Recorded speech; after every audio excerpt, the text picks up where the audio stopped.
gara-gara custom senyuman.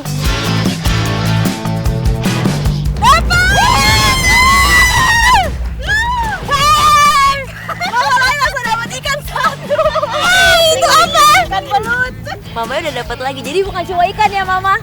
Tapi lihat nih. Kalau kita ngomongin soal cara bertahan hidup di laut, saya rasa sampai sekarang belum ada yang pernah bisa ngalahin suku Bajo. Lihat aksinya di bawah tuh benar-benar ngebuat saya speechless, gak tau mau ngomong apa. Itik ini sifat dasarnya itu sama sekali nggak bisa terbang, tapi setelah dilatih sama bapak-bapak kece yang ada di sini, itiknya juga bisa terbang, terus cepet juga ya Ada ya.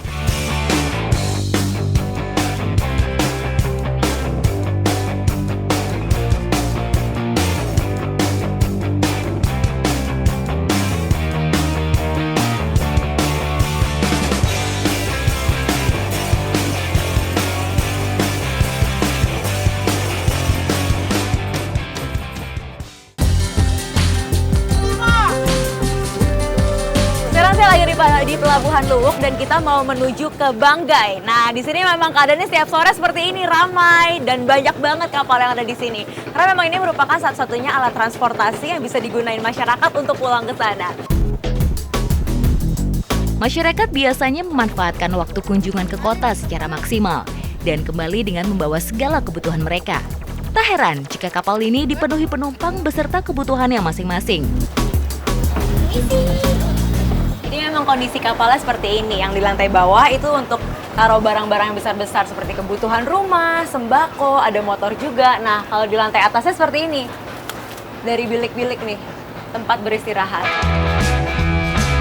Kapal ini membutuhkan waktu 8 jam untuk menyeberang dengan biaya kurang dari Rp50.000. Perjalanan kali ini tak berhenti sampai Banggai Laut saja.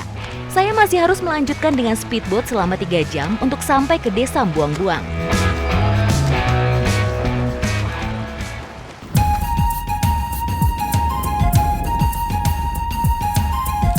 Di Buang-Buang ini, musim tak selalu bagus. Hujan dan arus menjadi penentu utama. Pencarian hasil laut pun harus disesuaikan, agar perburuan tetap membawa hasil maksimal setiap harinya. Jadi ini bamanis kain sama gara-gara yang tadi saya buat, itu mau digunakan untuk menangkap gurita. Nah, cara kerjanya adalah bamanis kainnya diturunkan sampai hampir ke dasar. Nanti dia nih akan memancing supaya gurita-guritanya nyamperin dia. Dipikir temennya. Tapi ketika nanti sudah ada gurita-gurita yang berenang di sekelilingnya, barulah kita turunkan si gara-gara ini untuk menjebak guritanya supaya dia makan binatang ini. Karena biasanya dipikir ini makanannya lobster, kepiting, tapi ternyata ini perangkap. Kami berbagi tugas. Saya dan Bapak Aru menjebak gurita dari atas kapal. Sedangkan Bapak Sidi langsung mencari dari dalam laut.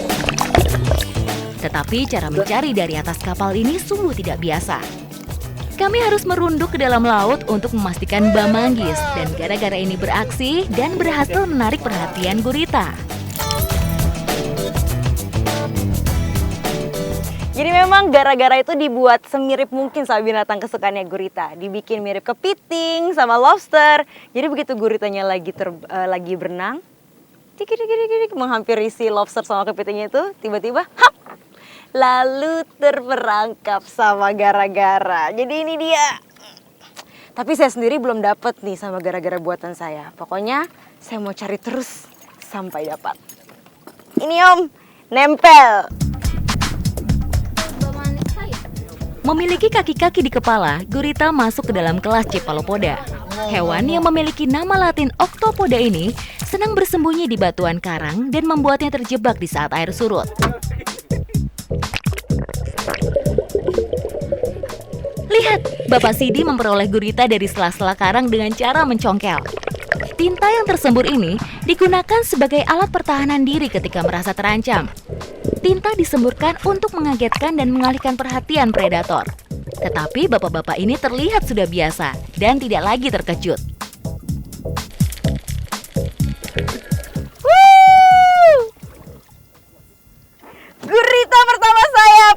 gara-gara custom senyuman. Ada yang tak boleh dipegang kok Om? Ini. Oh, giginya tak boleh ya. Jadi ininya saja. Jadi kalau menangkap gurita itu harus hati-hati sama ini, giginya. Meskipun kecil tapi berbahaya sama beracun ya Om. Jadi yang paling hebat dari gurita juga adalah ini nih, pertahanan dirinya. Tentakelnya yang nempel ini ya Om. Jadi bahkan kalau misalnya dia sudah mati 1 jam, tentakel nempelnya ini masih berfungsi.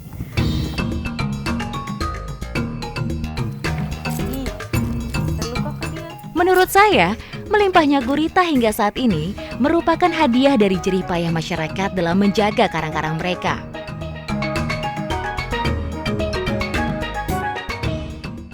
Ini udah setengah hari kita cari gurita dan sekarang saya udah pengennya santai-santai menikmati hasil gurita yang lumayan banyak ya Om hari ini dapatnya. Om, nanti saya boleh minta 1 ya buat dibakar, buat makan siang. Oke? Come on! Dah!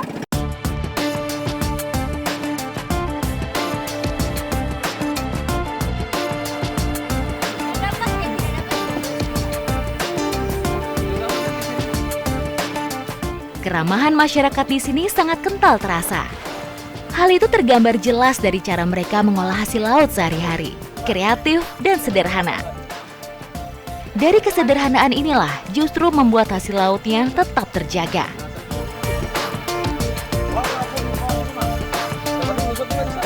Kalau tadi kita lihat keadaan di bawah lautnya itu benar-benar masih cantik sekali. Jadi memang keadaan di bawah lautnya itu masih sehat perairannya. Jadi kalau untuk saya tadi yang pertama kali sama bapak-bapak di sini cari gurita, kita nggak ngalamin kesulitan sama sekali ya Om, karena memang guritanya banyak. Apalagi yang namanya ikan berlimpah sekali di sini. Tapi untuk siang ini sih keuntungan buat saya dan bapak-bapak, jadi urusan perut ya. Saya sama bapak-bapak bisa makan gurita fresh dari habitatnya dan sekaligus menggagalkan diet saya karena enak banget ini guritanya plus keras. Ya.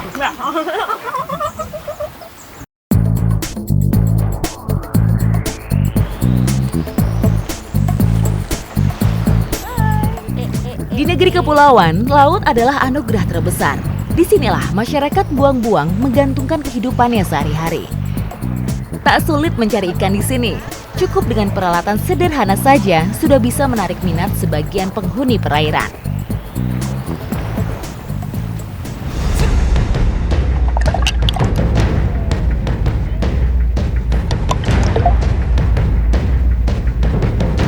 Dapat Bang?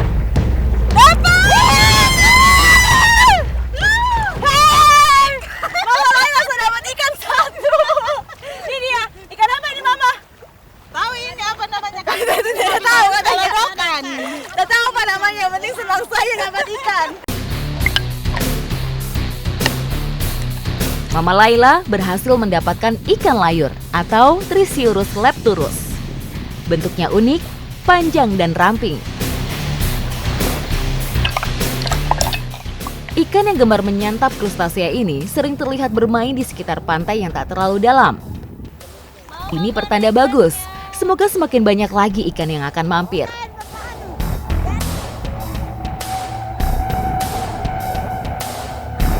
Saya janjian sama mama buat mancing, tapi saya lupa janjian sama satu lagi, sama ikannya.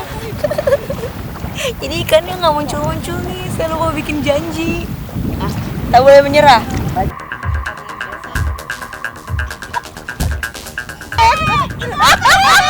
Itu apa? Ikan belut. Belut. Mama udah dapat lagi, jadi bukan cuma ikan ya Mama. Tapi lihat nih. Belut laut juga tuh. Ternyata belut laut makan kaki gurita juga ya, saya baru tahu. Belut ini gigitannya sangat berbahaya. Ditambah sifatnya yang agresif, membuat saya harus selalu berhati-hati dan waspada. Jadi memang dari tadi kita cari ikan-ikan dasaran ya Mama, yang hidupnya di laut-laut dangkal. Tapi Mama karena waktunya sudah tidak sesuai, jadi kita dapat tidak begitu banyak. Makanya sekarang saya sama Mama Laila mau coba mancing lewat sampan ya Mama. Lewat sampan. Saya diberitahu oleh mama-mama di sini, jika akan mencari ikan di siang hari, cukup di daerah dekat pantai saja. Biasanya ikan bersembunyi di padang lamun. Benar saja, satu persatu ikan berhasil saya dapatkan.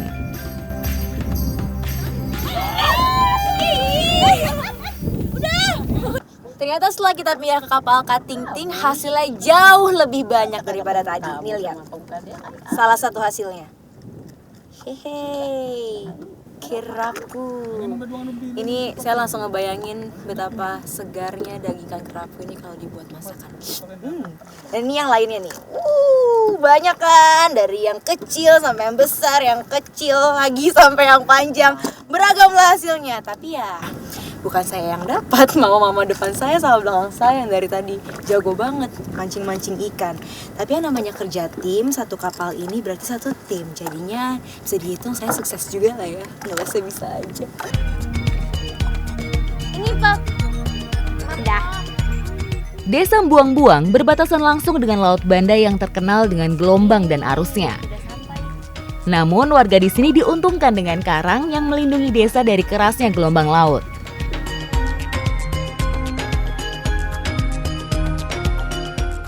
Hasil laut yang berupa ikan sebagian dimanfaatkan untuk dibuat ikan garam. Kegiatan ini masih menjadi tradisi, sekaligus untuk memaksimalkan hasil tangkapan.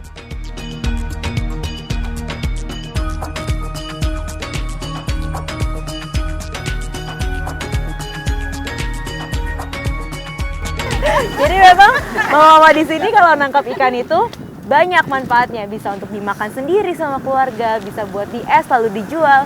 Sama ini salah satunya, dibuat ikan garam. Nah itu, jadi kalau misalnya masyarakatnya masih ramah lingkungan menangkap ikannya, ya seperti di sini di Desa Buang-Buang. Ikannya tidak pernah habis, selalu berlimpah dan tersedia. Jadi berkelanjutan ikannya ya, betul? Betul.